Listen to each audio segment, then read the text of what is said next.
नमस्कार प्यारे बच्चों, कैसे हैं आप सब लोग। आज की हिंदी की ऑनलाइन क्लास में मैं फिर प्रस्तुत हूँ आपके सामने और हम पढ़ रहे थे पाठ 8 तितली की उड़ान, जिसमें हमने जाना कि किस तरह से एक इल्ली से, एक कीड़े से और फिर धीरे धीरे करके प्यारी सुंदर सी तितलियां बनती हैं।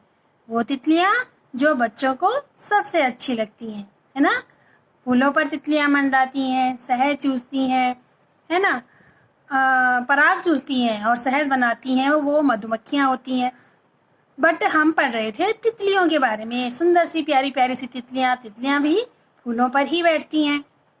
तो उनके जीवन के बारे में हमने पढ़ा। लैला दीदी से जाना बच्चों ने किस तरह से इल्ली से तितली बनती है। तो ये पाठ मैं आपको पढ़ा चुकी हूँ और इस पाठ से संबंधित प्रश्न उत्तर भी मैंने करवा दिए हैं। आशा करती हूँ कि सभी बच्चों ने प्रश्न उत्तर नोट कर लिए होंगे। आज मैं पढ़ाऊंगी आपको भाषा बोध। तो सभी बच्चे पेज नंबर 58 अपनी किताब का खोल लीजिए, पेज नंबर 58। ठीक है, इसमें पहला प्रश्न है, रंगीन शब्दों का वचन बदलकर वाक्य लिखिए। जो रंगीन शब्द दिए हुए हैं इनका वचन बदलना है आपको और फिर वाक्य को पूरा करना है। तो जैसे है, फूल पर रंग बिरंगी तितली मंडरा रही है। अब यहाँ पर रंगीन शब्द कौन सा हो गया? तितली। तो इस रंगीन शब्द का हमने वचन बदलना है। तो तितली एक वचन है, तो अब हम इसको बहुवचन में बदलेंगे। तो क्या हो जाएगा? तितलियां। तितली का बहुवचन क्या हुआ? तितलियां। ठीक है, तो अब हम यहाँ से इसको पूरा करेंगे वाक्य को। दोबारा मैंने आधा ही लिखा है, आप पूरा वाक्य लिखेंगे। और किस प्रकार लिखेंगे मैं बता रही हूँ। आप लिखेंगे, फूल पर रंग बिरंगी तितलियां मंडरा रही हैं। ठीक है। दूसरा है, इल्ली बड़ी होकर तितली बन जाती है। अब यहाँ पर रंगीन शब्द है इल्ली, तो इसका बहुवचन होगा इल्लियां। इल्लियां बड़ी होकर तितली बन जाती हैं। इस तरह से वाक्य पूरा करेंगे।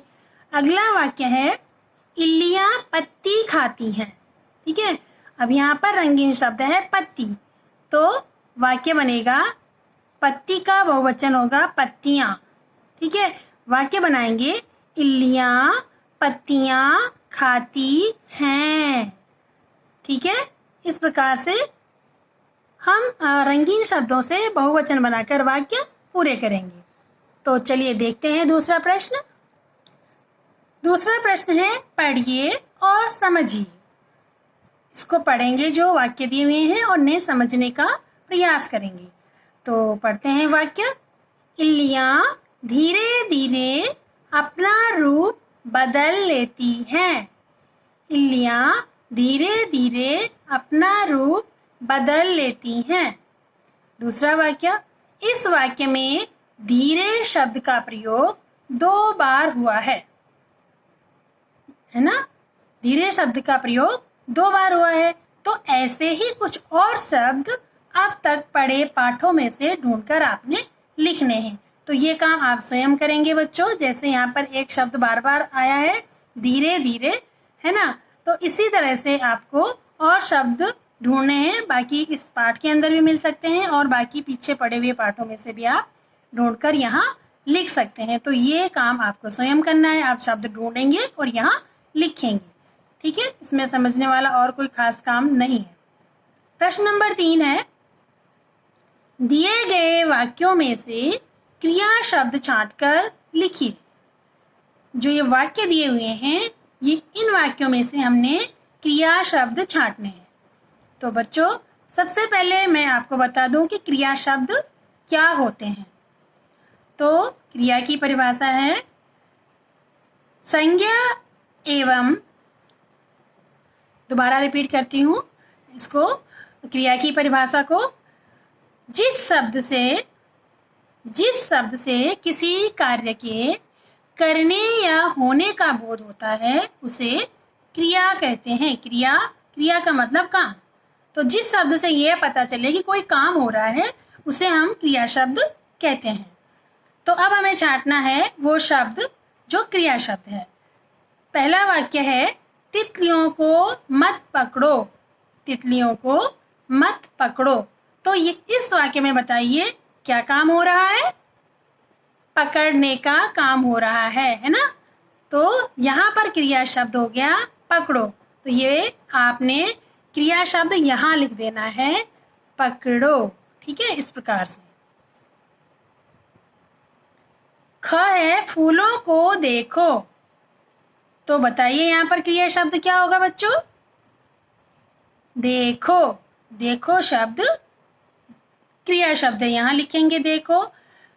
देखो शब्द है क्रिया, क्योंकि देखने का काम हो रहा है। शोर मत करो। ठीक है, नहीं, शोर कम करो। शोर कम करो। तो करो हो गया क्रिया, करना। और फिर है तितली के चित्र में रंग भरो। रंग भरो, ये हो गया भरो क्रिया। और सब बाहर खेलो। यहाँ पर खेलना क्रिया हो गई, खेलो, है ना? तो ये आपने इसी प्रकार से आपने वाक्यों में से क्रिया शब्द छांटकर लिखने हैं। अब बच्चों कुछ एक्टिविटी दे रखी है नीचे, सुनना और बोलना। इस कविता को हम पढ़ेंगे, ध्यान से सभी बच्चे ध्यान देंगे। कविता पढ़ेंगे और फिर कविता में से हम कुछ प्रश्न बनाएंगे। उन प्रश्नों को आप नोट करेंगे और उनके उत्तर आप हिंदी की अपनी नोटबुक में लिख कर लाएंगे। ठीक है, तो चलिए पहले पढ़ लेते हैं कविता। भंवरे ने छिप खाई मलाई। भंवरे ने छिप खाई मलाई। तितली को न भाई चतुराई। तितली को न भाई चतुराई। इस बात पर हुई लड़ाई। तभी मधुमक्खी ने बात समझाई। इस बात पर हुई लड़ाई। तभी मधुमक्खी ने बात समझाई। मिल बांट कर क्यों नहीं खाते। मिल बांट कर क्यों नहीं खाते। उपवन उपवन रोज हो जाते। फूलों को देखो मुस्काते। कभी नहीं वे मुंह फुलाते, है ना? फूलों को देखो मुस्काते। कभी नहीं वे मुंह फुलाते। ठीक है, आगे की पंक्तियां मैंने बनाई हैं, ध्यान से सुनिएगा। इस पर मैंने 4 पंक्तियां और बनाई। कभी आपस में मत करो लड़ाई। सब मिलजुल कर रहो मेरे भाई। अच्छी नहीं दोस्ती में चतुराई। क्या आपको मेरी बात समझ आई? जरूर आ गई होगी सभी बच्चों को इस कविता के माध्यम से क्या बताने का प्रयास किया जा रहा है। तो आप इसी तरह से आप भी इन पंक्तियों में अपनी स्वयं से बनाई हुई पंक्तियां जोड़ सकते हैं, कविता को और बड़ी बना सकते हैं। तो बच्चों ये तो थी कविता। अब आप इसमें से मैंने कुछ प्रश्न बनाए हैं जिनके उत्तर आपको स्वयं लिखने हैं। तो आप पहला प्रश्न नोट कीजिए कि भंवरे ने छिप कर क्या खाया। पहला प्रश्न है भंवरे ने छिप कर क्या खाया।